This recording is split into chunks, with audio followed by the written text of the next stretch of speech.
Hi everyone, Michelle Patient here with this month's Ancestry Unpacked news for the 17th of July 2026. Biggest news has been quite a lot of new data sets and announcements around upcoming data sets this last month. And the biggest one for those of you with interests in Australian research is that the local data content manager, Jason Reeve, announced that the largest ever digitisation project that Ancestry has had in Australia was signed in the last couple of weeks. And it's going to be an ongoing multi-year project with Queensland State Archives. They already have an on-site project going with them, and actually nearly every other archive in Australia. And it's just wonderful news to have this very large data set, some of whom are the books you can see here on the screen. If you want to know more, I suggest you contact Jason Reeve, but something many of us with Queensland research will be able to look forward to in the coming times. I suspect a couple of years before we'll see the start of this data set online, because the process from woe to go isn't as quick as you might think. And I'm hoping to get an interview with Jason in one of our upcoming episodes, so keep tuned for that. But actually announced to the website is available right now are a number of new data sets. So the Chinese immigration, Monmouthshire burial registers, Shropshire land tax records, some Polish Jewish records, the Broken Hill mining records, a reasonable size for such a small region in New South Wales, very large data set of electoral records, registers from Wiltshire that I'm keen to have a bit of a dive into today. Broken Hill, some more. There's been a couple more data sets there, small but often invaluable because it was very much a transient town during various mining booms and disasters. So it may be useful to check those out. In US, we have some Orleans Parish registers, well over 2 million there.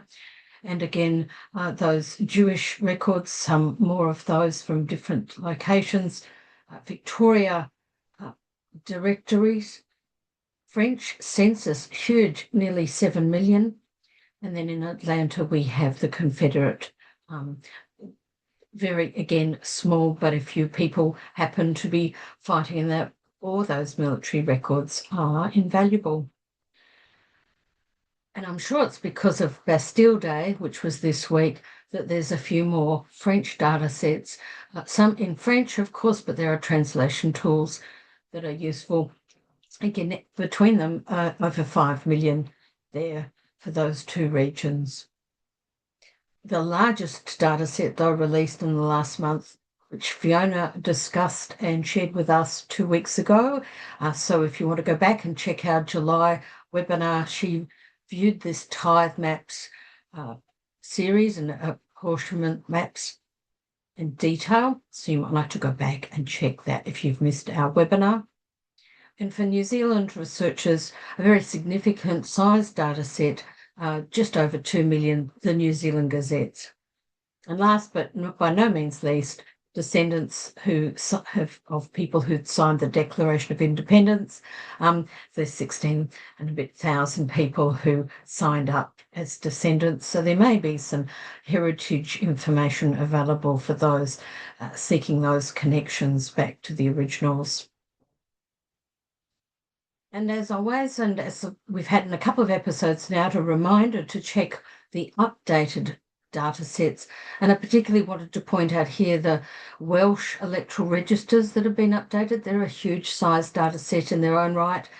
And I don't know about you, but crew lists are often well worth digging into if you have any maritime people there that served in other countries, not just ours, as they travelled from place to place and signed up as crew with whatever ownership they could. You might want to check out this over nearly 5 million crew lists and manifests in the US-based list. And down the bottom, some birth records for Louisiana State have also been updated. So well worth reviewing what's changed in the last month as well. I hope I don't need to remind you all to click on search and then choose card catalogue to see these, and you'll see I've sorted by date added. There are other things in that drop-down menu.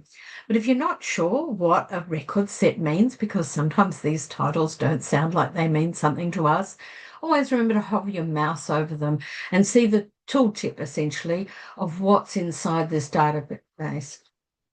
It can often mean you go down a rabbit hole because you are intrigued by what it says. And for instance, for me, I was thinking, well, am I going to have much interest in this data set? Because I don't have a lot of Victorian research, but I was curious, and so I did have a dig. And so first of all, as always, look at the whole screen of anything that's new so you can appraise yourself of all the facilities available to you and the nature of the data that it includes. So on the right, you'll see the browse this collection where you can literally look through each year and turn the pages like you would a book. Scroll down though to see all the other fields you could search on.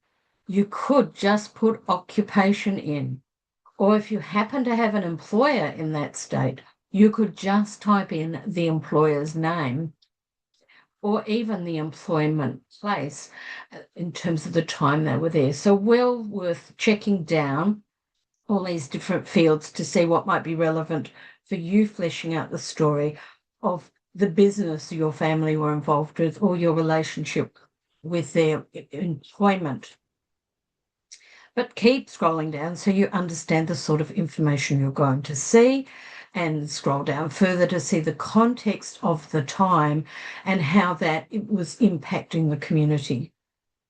So let's go and have a look. I don't, as I said, have anybody there myself. So when I'm in that situation and I want to understand how Dataset works, I tend to use Smith and Jones. I actually have Jones family, but I use Smith just to show you an example of don't assume that even in the same year, the format of their names is the same. So you'll see many are initial onlys and others are full names. Some are just first name, initials, a last name, and some even include their honorary titles, but that is not always the case. You'll see Percy Jennings Smith is a JP in one and not a JP from the same location in the same year. So you can't assume that the way you enter in the search field is going to find your people unless you remember the format that it may be indexed in, which is a reflection of the internal contents. So let's have a look. And you may be surprised, but the very first typed page in this Gazette is actually an advertisement for the bank. And why do I include this? A, to remind you that there's all sorts of history about these banks included, even this, though this is the 1928 edition, it's giving us information about the money of the time frame and the value of these banks, as well as they're including the names of all the key commissioners and different jobs and roles undertaken within the organisation, as well as where the branches are. So there's a lot of social context here, which if you even scroll down further, you'll see the total deposits that are held by the bank at the end of June 1927 and the value that that is. And there are definitely calculators out there. You can work out what that is in today's money. But the business ad also even talks about what sort of tools people were using. And I don't know about you, but this took me back to my childhood and the lovely smell of the Gestetner and its purple ink, and to know that it was out there being advertised in the late 20s makes me feel even older. But if I scroll through using the film tool, so you'll notice here where the numbers are in the middle of the screen, the film icon to the left is highlighted. I've clicked on it so I can readily get past all the ads. I had to get to page 10, and there's the actual page 10 with data in it. If you can't see something clearly, don't forget the tools in the top right-hand corner where that little spanner or shifter, depending on the country you come from, that icon for tool is showing, and you could download it and turn it around, or you could rotate it on the screen, and you could use those other tools like inverting the colours. Don't forget to do that. So in this case, I actually downloaded it because I wanted to get a good vision of it that wasn't just within a browser window.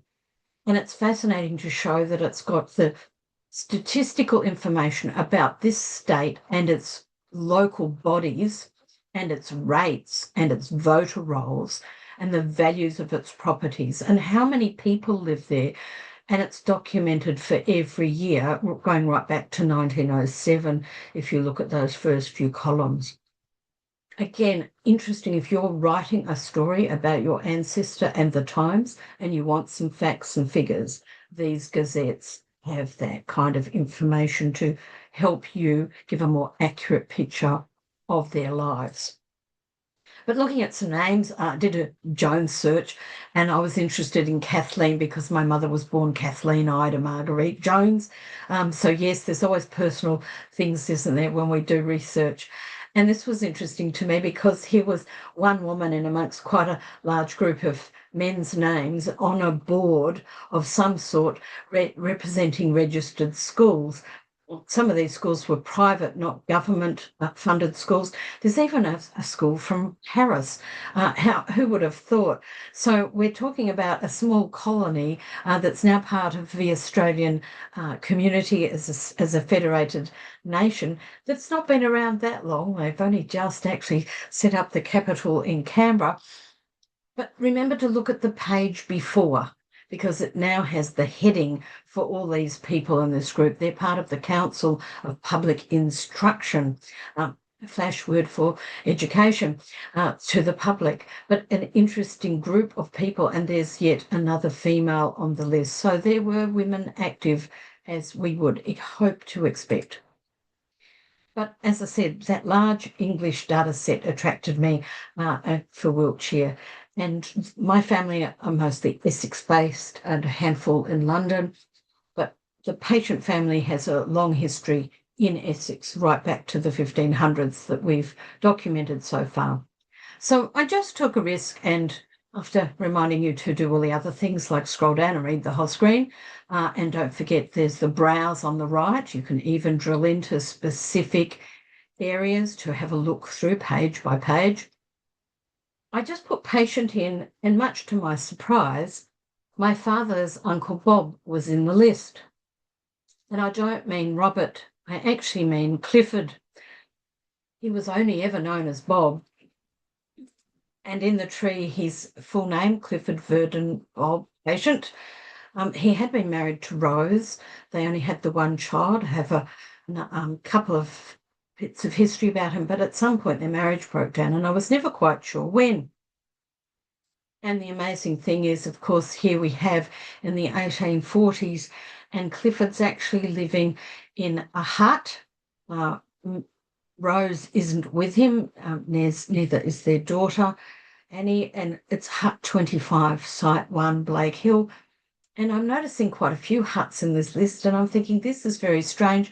And here comes the research rabbit hole, but also a wonderful resource for those of us who don't have access past the 1939 National Register to when and where people were, but a rabbit hole about what was involved in their lives, because civilians were given the use of the Nissen huts from the RAF post the war. So I have a fair idea that his marriage had already broken down not long after he came back from Egypt. Very sad. But the insight into these huts and the rabbit hole I went into after this was fascinating. So I hope you too might do a search on a new database that you don't expect to hear anything in and go down an amazing rabbit hole. And the last but never least are the updates to the website. And the key one since we last did a report to you was the matches have been updated in terms of relationships. Most of you, if you've done a DNA test and clicked on your DNA, should have seen this message in the last week or two. And do remember there's that learn more down the bottom. So don't just press the got it, even if you read it and you think you understand it. Please always go and read the learn more so you can fully understand what it is you're looking at now, because most things won't have changed, but some things will. And here's a list of exactly what's been affected. The link to that help page, if you missed it, will be in the contents notes, the description below for this YouTube viewing. So don't forget to click and have a good read. But you can see it's only a handful of relationships that are being better defined. It even explains why they've changed and how accurate they are. And a reminder for me to point out to you is the word is prediction here, not fact. It's still your job to verify this predicted relationship. So thanks for tuning in. I'll remind you that you'll be getting a tip this coming Friday. And thank you all for watching. Happy researching, everybody.